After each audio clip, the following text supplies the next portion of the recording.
Ketika ada orang yang meyakini Allah tapi kemudian meninggalkan usaha.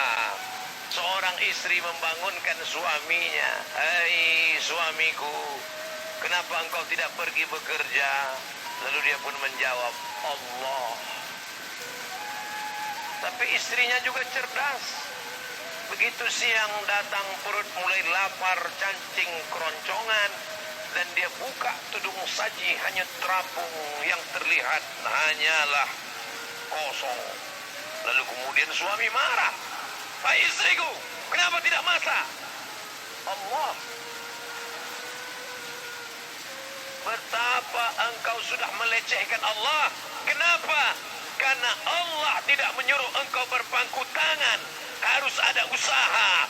Orang yang hanya berusaha tapi tidak mau berdoa, sombong. Berdoa saja, tidak mau berusaha, pesong. Gila. Oleh sebab itu Islam mengajarkan ikhtiar, seimbang antara usaha dan doa. Jangan sampai Indonesia, negeri yang kita cintai, yang ketika pesawat akan mendarat, semua memuji kagum hijau.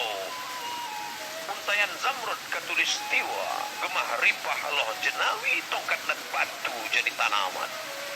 Hebat, luar biasa. Tapi kalau kita tidak berusaha bangkit, Indonesia akan tertinggal dengan negara-negara lain. Kita harus bangkit, kita harus bangkit. Siap untuk bangkit? Maka masa depan cerah ada di hadapan kita. Tapi harus ada usaha. Ambil bambu, pasang tali pancing, pasang mata kail pancing, letakkan umpannya, kau tegakkan, kau tancapkan di tepi sungai, di tepi kolam, di tepi laut. Itu urusanmu. Masalah mendatangkan ikannya itu urusan Allah.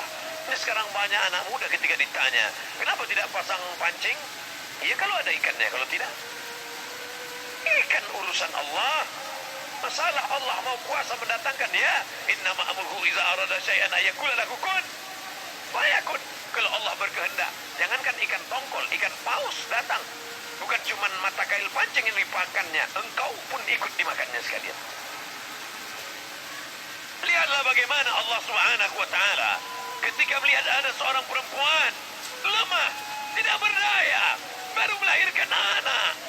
Anak itu bernama Isa, perempuan itu bernama Maryam. Satu surat khusus untuk Maryam, surah Maryam setelah Al-Kahfi. Maryam baru melahirkan anak. Tidak ada orang menjenguknya karena mereka memfitnahnya dia seorang pezina. Karena sudah berzina dengan si Joseph, tukang kayu, kata orang Yahudi. Tapi Allah mensucikan namanya. Bersandar dia sebatang pohon korma. Apa kata Allah? Wa huzzi ilaiki bijiz'in nakhlati. Hai Maryam, yang baru melahirkan anak, yang dalam keadaan lemah, goncangkan pangkal batang korma di belakangmu dengan pundakmu. Teganya sampai hatinya perempuan yang baru melahirkan anak. Melahirkan anak itu bukan senang, meregang nyawa. Ada sebagian orang melecehkan, katanya melahirkan anak seperti buang ingus saja. Lahir. Nanti kalau ku ceritakan bagaimana sakitnya melahirkan anak, pasti kalian tidak percaya.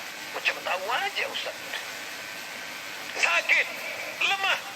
Tapi apa kata Allah? Goncangkan pangkal batang korma yang ada di belakangmu.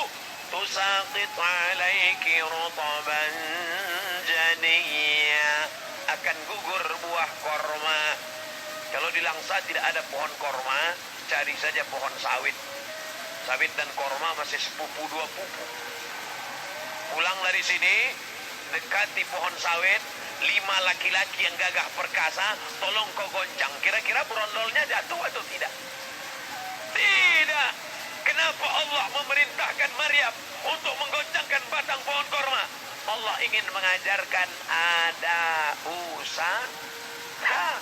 Usaha. Apa yang terjadi? Ketika Maryam menggoncangkan batang korma dengan pundaknya, dia tidak bisa berdiri karena baru melahirkan anak. Dia tidak menggoncang dengan tangannya karena dia menggendong Isa. Dia goncang dengan pundaknya. Korma itu pun jatuh atas kuasa Allah. Padahal kalau Allah mau, jangankan buah korma, innama amruhu idza arada syai'an ayaqula lahu kun fayakun. Batang kormanya tumbang sekalian. Tapi Allah mau mengajarkan kita usaha. Ini sudah terjadi ribuan tahun sebelum Isa lahir. Kapan itu? Ketika Hajar ditinggalkan oleh suami. Yang menyuruhnya tinggalkan siapa? Allah. Allah yang memerintahkannya. Tinggalkan dia. Fi wadin ghairi dzi zar'in. Ku tinggalkan di lembah yang tidak ada tanam-tanaman. Inda baitikal mu'arraf. Tapi apa yang terjadi? Naik ke Bukit Safa, tidak ada air. Naik ke Bukit Marwah, tidak ada air. Ternyata air bukan datang di Bukit Safa, bukan muncrat di Bukit Marwah, tapi air itu datang dari tumit anak kecil yang belum pandai berjalan. Zamzami, Zamzami, hai air Zamzam, keluarlah. Air itu diminum 3000 tahun lamanya. Seimbang antara usaha